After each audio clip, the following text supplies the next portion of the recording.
I would like to begin by taking you back in time with me to an experience I had 3 years ago. It was summertime, and I just moved here to San Jose. I was living with two great roommates, and I was a tag-along with one of my roommates to my first pool party in California.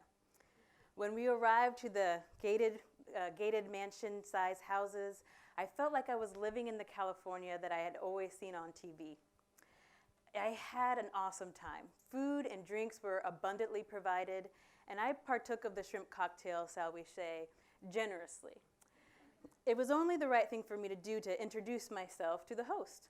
So I approached, I smiled, I stuck out my hand and said, "Thanks for hosting such a lovely party."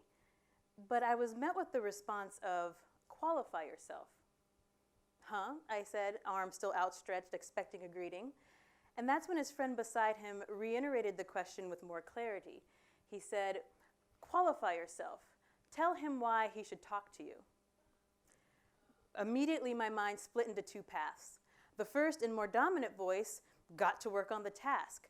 I anxiously asked myself, what are the bells and whistles of my existence that I can showcase to woo and persuade this person I'm worth his time? Stanford. I'll start with Stanford. I'm a psychologist at Stanford. And then maybe the car I drive? Well, nobody cares about a Ford Focus. And on I went. The other part of me was still stunned and staggering that there was a litmus test for conversation and probably consequences for not measuring up. I had no idea what mattered to him, and the things that mattered to me felt inconsequential. So this was very demoralizing. I'm happy to say that this part of me won out. I didn't engage. I simply said, "Thanks again for hosting," and walked away. Now, I hope none of you have had such a direct and disheartening experience where your worth was directly questioned. But there's a more common experience, a more common question that taps into the same type of jockeying for value. Quick show of hands. How many of you have been asked, "What do you do?" or "What do you study?"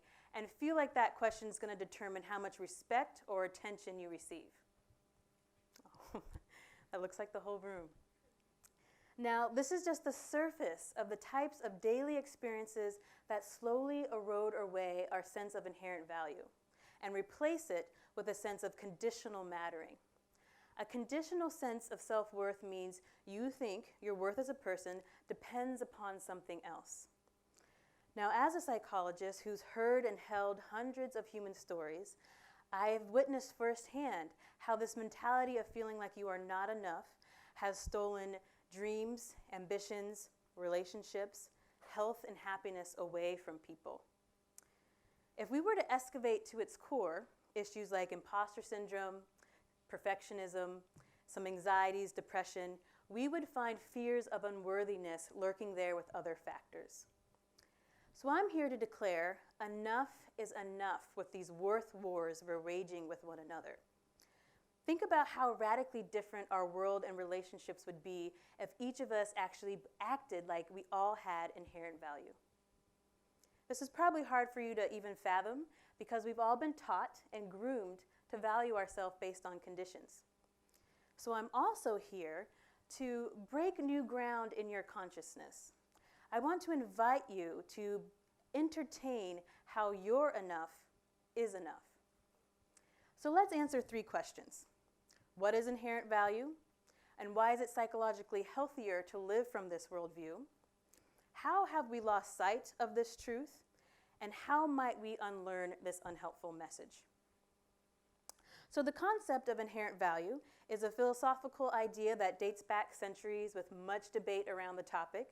But simply put, something is said to be intrinsically valuable if the thing has value in itself or for its own sake. Essentially, it's not a means to an end. There's so much that we do towards some other end goal, right? Students, you do the assignment to get the A. You want the A in the courses to get to the degree. You want the degree to land the job, and you believe the job will give you the standard of living that you desire. You achieve one thing in order to earn another. So feeling inherently valuable is not found in the youngster who notices more parental attention when he's playing sports than when he's creating art. It's not found in the romantic partner who believes dropping 10 or 15 more pounds will afford her more affection from her significant other.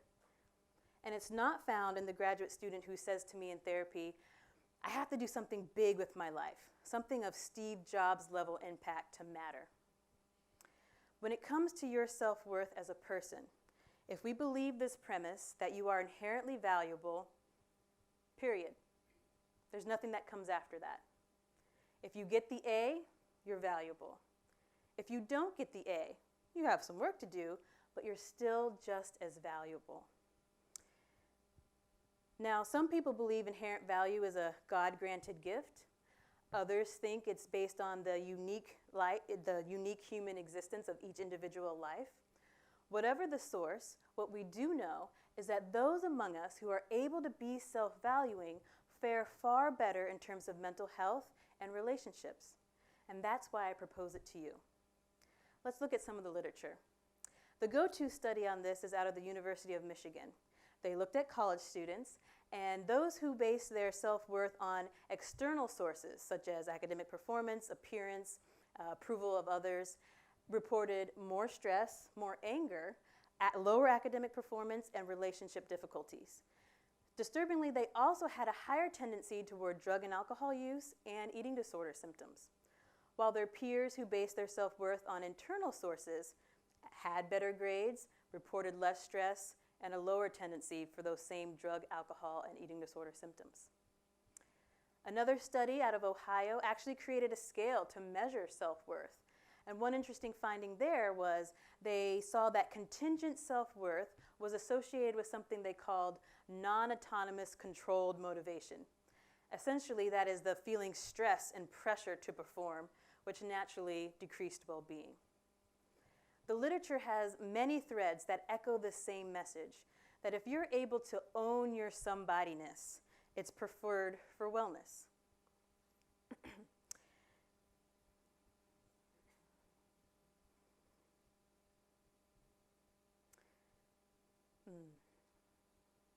Placenta brain, 1 second. So acknowledging your inherent value does not mean lowering the bar. Please go and achieve much, but do it in such a way that you know there's a floor or a baseline of worth that you cannot descend below. And what I'm saying about inherent value is different than self-esteem. The nation in psychology was hooked on self-esteem theory in the 1970s as the way to build a successful person. We now know that high self-esteem alone doesn't always correlate to desired outcomes. If anything, sometimes it can backfire, having someone misjudge their responsibility and then do poorly. So here's the difference. An inflated sense of self-esteem sounds like, I got this, I can do it, I'm the best. Whether or not that's actually true, no assessment of strengths and weaknesses, while inherent value sounds like, this is important to me, and I'm going to do my best. And regardless of the outcome, afterwards, I deserve to rest. Or, this is important but doesn't define me. Okay? So let's try to make your worth omnipresent and unequivocal. Let that simmer as we move on. How is it that we've lost sight that we matter unconditionally? Well, it can be a silent and insidious process, or it can be quite explicit and overt, but it happens to us all. Psychologist Carl Rogers coined the term conditions of worth. A condition of worth is those circumstances, situations, and behaviors we think we must meet in order to be worthy and approved by other people and win their love and positive regard. As youngsters, we notice from parents what pleases them, and then we strive to do more of those things. As we get older, we seek to be palatable to our peers, our teachers, our romantic partners, our advisors, our bosses, our culture, and society as a whole, all the while contorting ourselves to some external definition of worth. As a soon-to-be parent, I've been thinking about these early messages a great deal. Think to yourself for a moment. What were some of the early messages you received about who you needed to be to show up in the world as meaningful? If you had a thought, it probably is accurate, and it's probably stayed with you across your development. So having counseled people, students and professionals for the last 8 years, I have seen how we all strive tirelessly to feel worthy. Here are some of the common conditions of worth that I've come across. First up, money. The accrual of it, raising your social class, and the lifestyle it can afford. Beauty or appearance, usually manifesting as thinness for female-identified people and strength for male-identified people. Academic prowess, having deep knowledge and then having that knowledge recognized by others. Athleticism, talent, speed, fitness, agility. Helping others, being known as that person that is reliable, loyal, and dependable, sometimes to a fault. Relationships and networking, being able to procure as many relationships as you want, and also knowing others who are deemed worthy. And lastly, family approval, needing the endorsement from family members or family culture. Now, individuals don't bestow these burdens on themselves. Again, our society is riddled with many conditions and consequences for not meeting them. And even those of us who seem to be winning at these conditions stand to lose because conditions change with time, age, or unexpected hardships.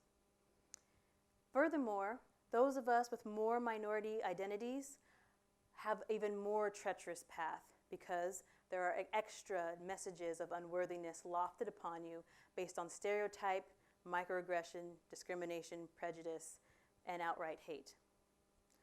So, what do we do in the face of this? How do we unlearn an unhelpful message that is so entrenched? Disclaimer, the methods I'm briefly about to describe are not easy. They won't happen overnight, and they might not even happen over the course of years. It's a process, and I call it lifespan work.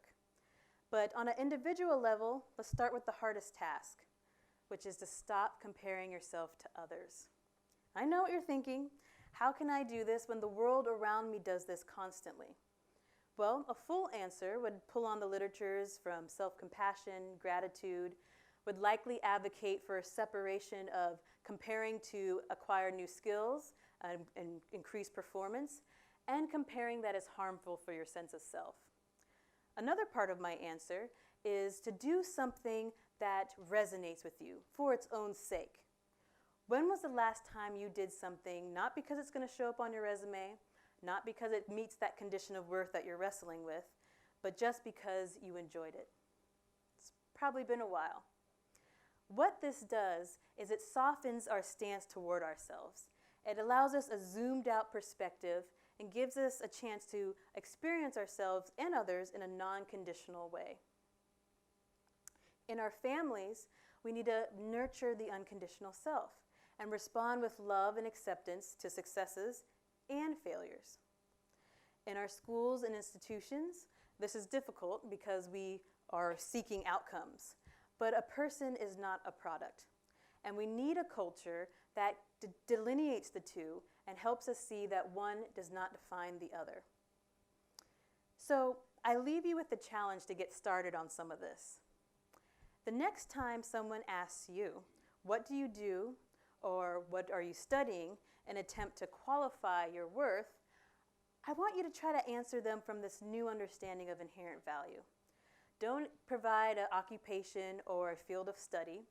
Instead, share with them something that you cherish about yourself. Try to break interpersonal ground with them and not start with labels. For example, if I could go back to that pool party and have a second chance of introducing myself, I would once again not say I'm a Stanford psychologist, but I would say that I'm a story keeper, that I show love through listening, and then I share what I learn to educate and liberate people. That says so much more about me, and it's something I do cherish about myself. And I'm really honored to have shared it with you tonight. Thank you.